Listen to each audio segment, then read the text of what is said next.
Ada beberapa ulama mengatakan bahwasanya Nabi itu punya banyak sifat.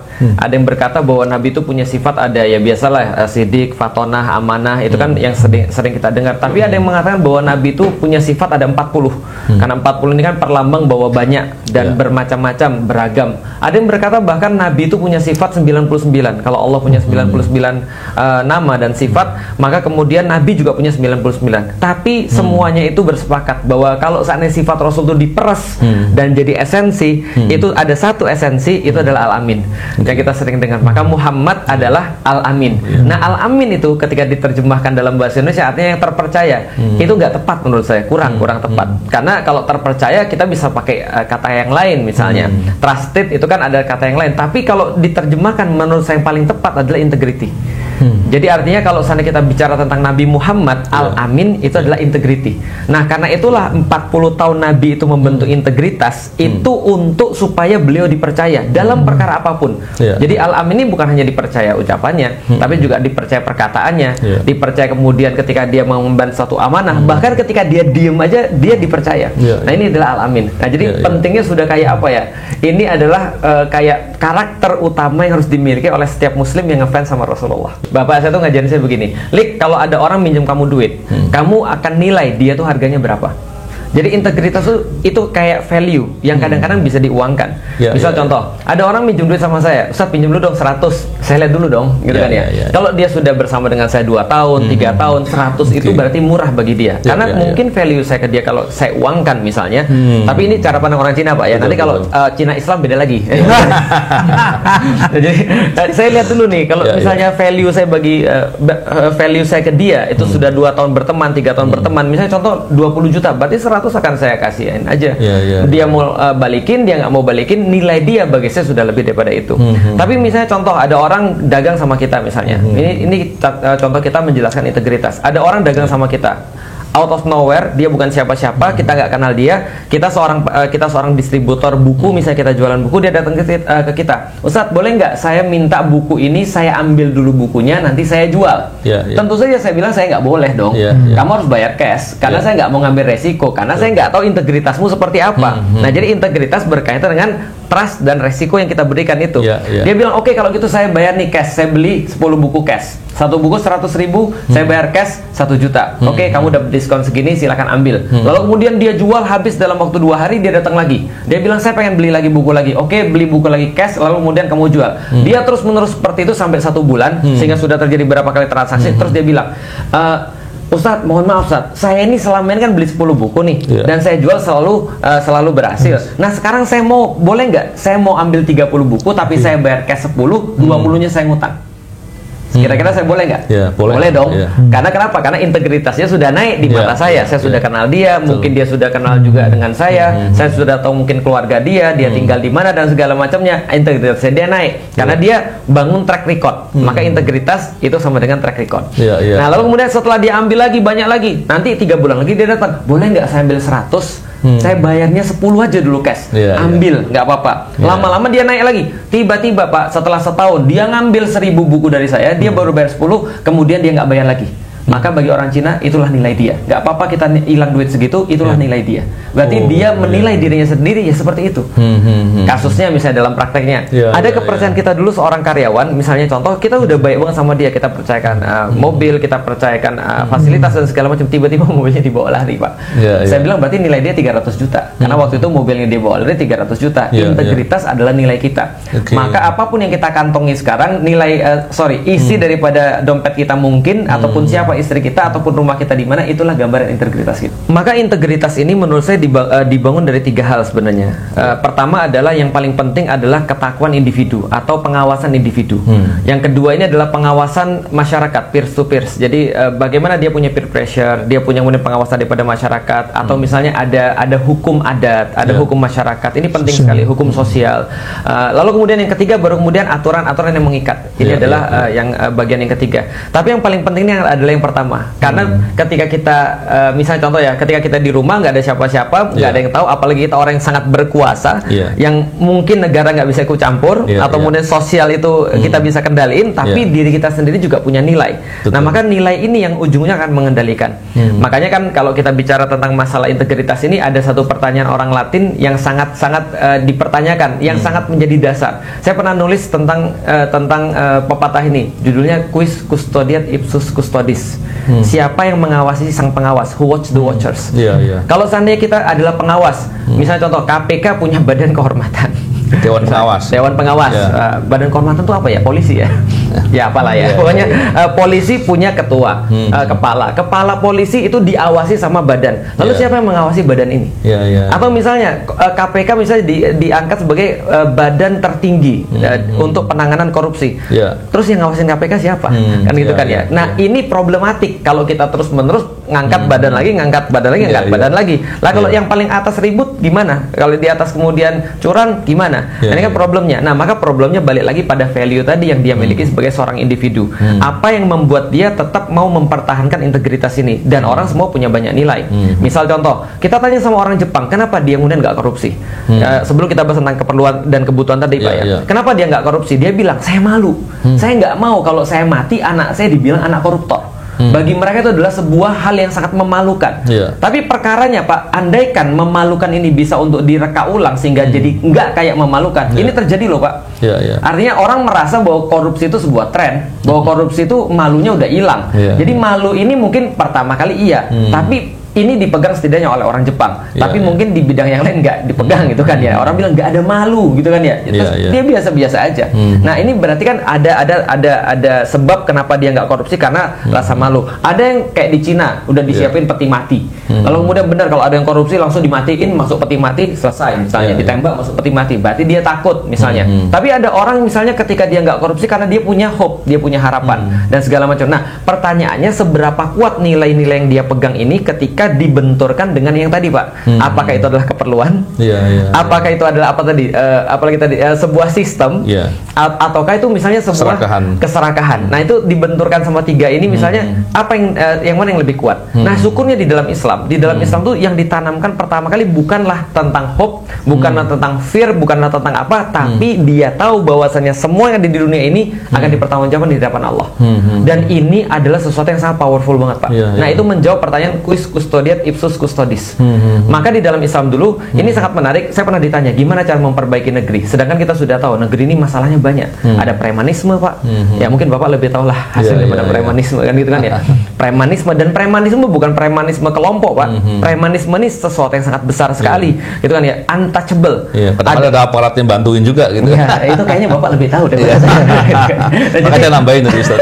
Jadi artinya ada premanisme, ada kemudian mafia, ada kemudian segala macam. Ini mulai dari mana? Yang menarik ketika Rasulullah Shallallahu Alaihi Wasallam itu kemudian pergi ke mengutus Mus'ab bin Umair ke Madinah, maka Rasulullah tidak minta Mus'ab untuk adu duit. Karena kalau adu duit kita pasti kalah, Pak.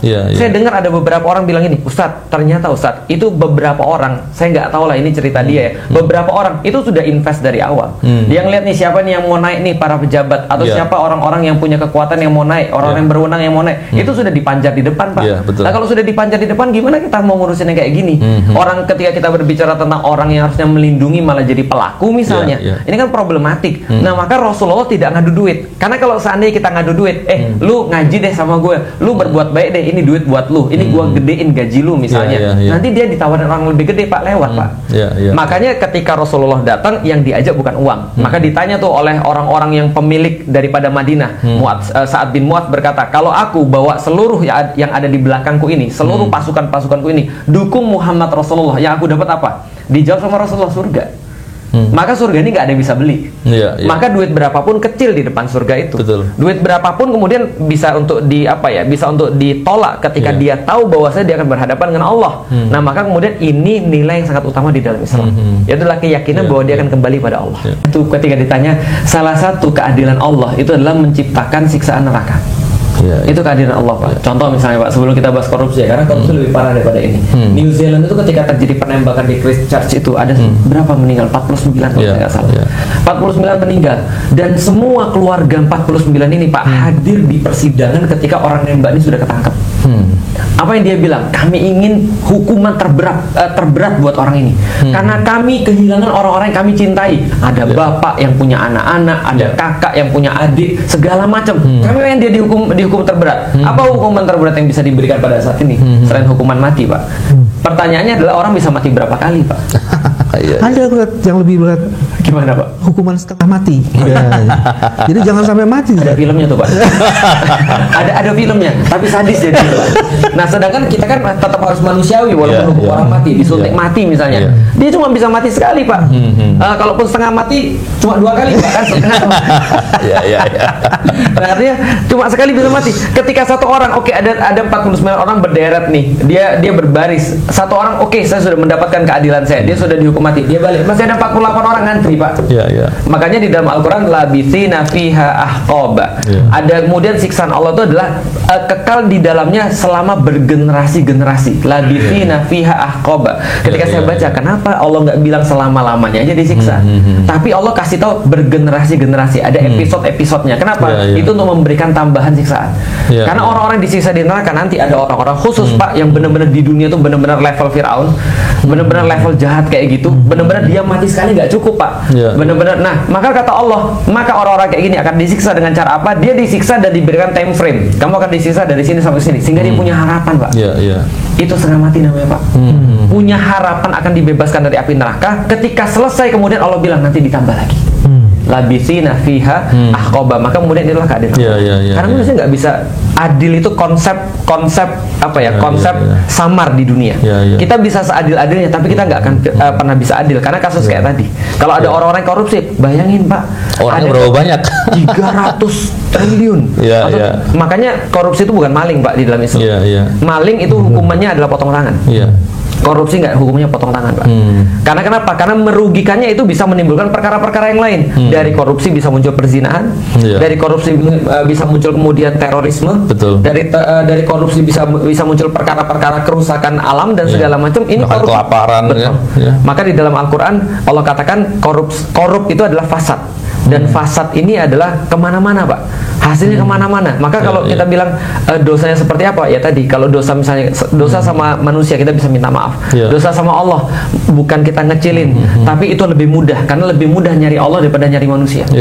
Tapi kalau dosa korupsi, kita nggak tahu apapun yang dia lakukan. Mungkin kalau dia balikin duitnya itu belum tentu bisa untuk menyelesaikan problematika.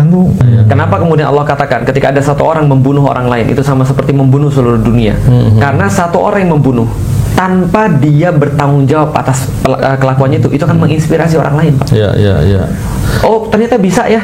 Saya melakukan korupsi, terus kemudian saya diaudit, terus orangnya yang saya sakiti. Bisa ya kayak gitu ya. Itu dibiarkan gitu aja, Pak. Besok akan muncul lagi. Ini, Pak, kemarin ada penelitian bahwasanya tubuh merespon pada kebenaran. Jadi kalau kita sudah mulai bohong, itu biasa tubuh merespon. Makanya ada lies detector itu kan ya. Karena begitu kemudian orang tuh berbuat maksiat apapun itu, badannya jadi limbung. Jadi mudah penyakitan, Pak. Contoh, ada orang minum khamar itu pasti berefek pada dirinya. Ada orang bohong itu berefek juga pada dirinya. Termasuk korupsi berefek. Korupsi juga berefek. Bahkan nonton film porno kan juga berefek. Berefek pada prefrontal lobe ya kalau nggak salah. Betul. Jadi kemudian dia cepat lupa. Jadi kemudian dia cemas, anxiety dan segala macam. Orang-orang korupsi juga sama. Makanya kalau kita lihat ya nggak usah korupsi lah. Kalau korupsi kan khusus kalau kita bahas korupsi orang bilang pada duit ya. Tapi ada banyak korup yang lain. Bohong, lalu kemudian berpura-pura tidak tahu padahal dia tahu apa kebenarannya, beralasan ini dan itu dan seterusnya. Itu di Jepang orang yang banyak bunuh diri adalah siapa? Orang yang nggak menemukan kedamaian pada dirinya sendiri, bukan kedamaian pada di luar. Karena itulah kalau saya secara pribadi, kalau saya disuruh untuk mengkonfrontasi kedamaian diri sendiri atau kedamaian di luar, saya memilih kedamaian diri saya sendiri. Orang di luar mau ngomong saya radikal, teroris, bodoh amat. Yang penting saya damai. Daripada saya bermasalah sama diri saya sendiri dan nggak bermasalah sama Anda, mendingan saya bermasalah sama Anda, tapi damai dengan diri saya sendiri. Ini ada orang sudah berusaha keras untuk negaranya, ngasih kebaikan, terus ketika dia ada masalah, kok kalian malah diam? Kalau aku kayaknya pundung deh, gitu kan ya. Nah, itu yang pertama. Terus ketika tadi misalnya tentang radikal dan ini, kita harus kasih tahu dulu, bukan iblis. Ada dosa yang paling besar di dalam Islam, dan dosa itu ternyata bukan berzina. juga bukan mencuri, juga bukan apapun juga. Maka ketika ditanya apa dosa yang paling besar di dalam Islam, waman adzlamu mimman iftara 'alallahi kadziba. Dosa terbesar adalah siapa lagi yang lebih zalim kata Allah daripada orang-orang yang membuat narasi-narasi selain Allah. Ya. Artinya yang mempengaruhi orang itu adalah narasi. Ketika narasi sudah masuk, maka yang jahat bisa jadi benar, benar bisa jadi jahat. Nah itu tergantung narasi. Maka tadi Bapak bilang itu bukan jahat lagi, itu tugasnya iblis. Karena iblis adalah narator. Dia tukang misinformasi, master of mischief. Makanya dia berhasil untuk membujuk Adam yang sudah dikasih tahu oleh Allah. Allah bilang, ini musuh kamu ya, jangan dengerin dia. Aku sudah kasih kamu banyak. Bayangin Pak, itu di kebun raya ada 12.500 pohon. Jalan seharian nggak habis. Di surga ada berapa banyak pohon? Dan semua pohonnya berbuah kata Rasulullah. Dan buahnya itu tidak ada bijinya, tapi ada buahnya. Ya bayangin aja, durian tanpa biji aja enak. Apalagi nanti pohon di surga kan itu kan ya. Somehow itu iblis bisa ngasih tahu bahwasanya ini ada satu pohon yang no name sama sekali. Allah nggak kasih tahu ini nama pohonnya apa, ini no name sama sekali, dan nggak dikasih tahu khasiatnya sama sekali, dan sudah banyak pohon-pohon yang lain yang lebih menarik dan bagus. Somehow iblis bisa bilang ini pohon yang paling bagus. Kalau kamu belum makan ini, kamu belum hidup. Kalau lu belum makan ini, lu pasti nyesel seumur hidup. Kalau lu belum makan ini, gue ngasih tau aja nih, gue senior di sini ya. Lu harus makan ini, serius deh. Dia bisa untuk ngasih informasi sampai manusia tuh mau. Maka apa kemudian kekuatan daripada iblis? Mischief, misinformation. Nah ini sekarang yang terjadi kan. Yang baik itu seolah-olah jadi jahat. Orang yang ngomong agama jadi radikal. Orang ngomong ayat itu seolah-olah jadi eksklusif. Seolah-olah dia intoleran ketika dia bicara bahwa dia adalah seorang muslim. Sebaliknya ada orang-orang yang korupsi dikatakan nggak apa-apalah, dia perlu. Ketika ada orang kemudian yang menguasai sendirian, lalu kemudian ini bukan politik dinasti, ini adalah kita buka bagi semua orang, dan segala macam kata-kata kosong yang lain. Ini kan narasi-narasi yang menipu, gitu kan, yang membuat orang lain akhirnya tadi Pak, dia takut Pak, apalagi setelah melihat Pak Novel gitu kan. Nah ini perlunya Pak tanggung jawab. Saya mikir gini, sebagaimana saya sudah diinspirasi oleh orang-orang hebat sebelum saya, maka saya akan menginspirasi orang-orang